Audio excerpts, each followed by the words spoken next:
हैं बीएससी से रिलेटेड कुछ इंपॉर्टेंट न्यूज़ एंड अपडेट्स के बारे में। दोस्तों अब कुछ दिनों बाद बीएससी के क्वार्टर वन के रिजल्ट हमें देखने को मिलने वाले हैं। रिजल्ट की अगर हम डेट की बात करें तो वो हमें 7 अगस्त देखने को मिलेगा। ठीक है, 7 अगस्त को कंपनी क्वार्टर वन के रिजल्ट को पब्लिश करेगी। अब क्वार्टर वन के रिजल्ट कंपनी के कैसे आ सकते हैं उसकी हम लोग बात करेंगे, बट साथ में ये भी जानने की कोशिश करेंगे कि बीएससी का 2026 का फाइनेंशियल ईयर कैसा रह सकता है। अब देखो दोस्तों, अगर हम बात करें क्वार्टर फोर की, तो जितनी भी कैपिटल मार्केट से जुड़ी कंपनी से सभी के नंबर हमें खराब देखने को मिले थे, बट बीएससी के नंबर हमें अच्छे दिखे थे। अब इसके पीछे का एक रीज़न है, वो मैं आपको इसी वीडियो के आगे समझा दूंगा। बट अगर हम बात करें क्वार्टर वन की, तो जितनी भी कैपिटल मार्केट से जुड़ी कंपनीज हैं उनके number Q on Q basis पे तो रिकवर किए हैं, but year on year basis पे नंबर अभी भी डिसअपॉइंटिंग ही है। तो ये जो दो पैरामीटर है, ये हो सकता है कि वंस अगेन आपको बीएससी में अप्लाई होता हुआ देखने को ना मिले इस क्वार्टर वन में। यानी कि बीएससी के क्वार्टर वन के नंबर्स हो सकता है कि बाकी कैपिटल मार्केट से जुड़ी जो कंपनीज हैं उनके कंपैरिजन में हमें बेटर देखने को मिले। बट कुछ चीज़ें ऐसी हैं जो कि क्वार्टर वन को लेकर मार्केट उम्मीद कर रही है कि इन सारी चीज़ों की वजह से क्वार्टर वन में इम्पैक्ट आ सकता है, बट मुझे ऐसा नहीं लगता।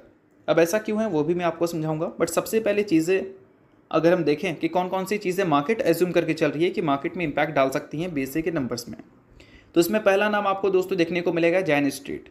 अभी रिसेंटली 3 जुलाई को जैन स्ट्रीट को सेबी ने इंडियन स्टॉक मार्केट से बैन कर दिया था, और बैन करने के बाद एनएससी के जो प्रीमियम टर्नओवर हैं, उनके जो इंडेक्स ऑप्शन के प्रीमियम टर्नओवर हैं उसमें 35% की गिरावट हमें देखने को मिली थी। और 35% की गिरावट के बाद एनएससी भी परेशान हो गई थी।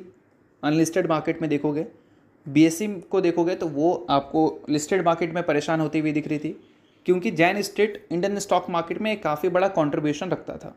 और बैन होने के बाद ऐसी चीज़ें हमें सुनने को मिली थी, तो इससे एज्यूम काफ़ी सारे लोगों ने कर लिया था कि क्वार्टर वन में इसका इम्पैक्ट दिखेगा। बट ऐसा नहीं है, क्योंकि जैन स्टेट को बैन कब किया गया? 3 जुलाई को किया गया। जो 3 जुलाई जो है वो क्वार्टर टू का पार्ट है, ना कि क्वार्टर वन का।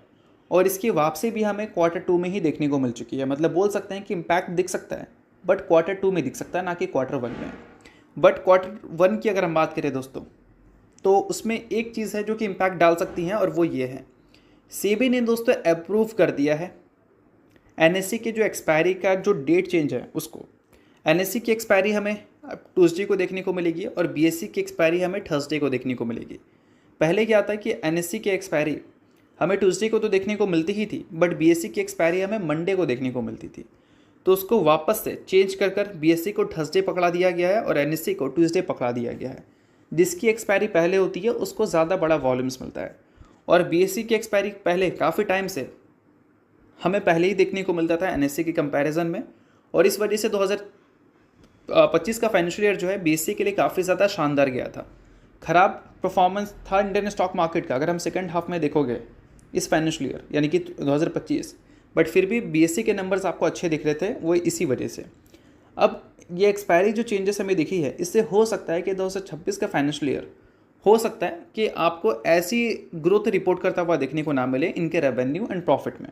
तो इस चीज़ को ध्यान में रखना।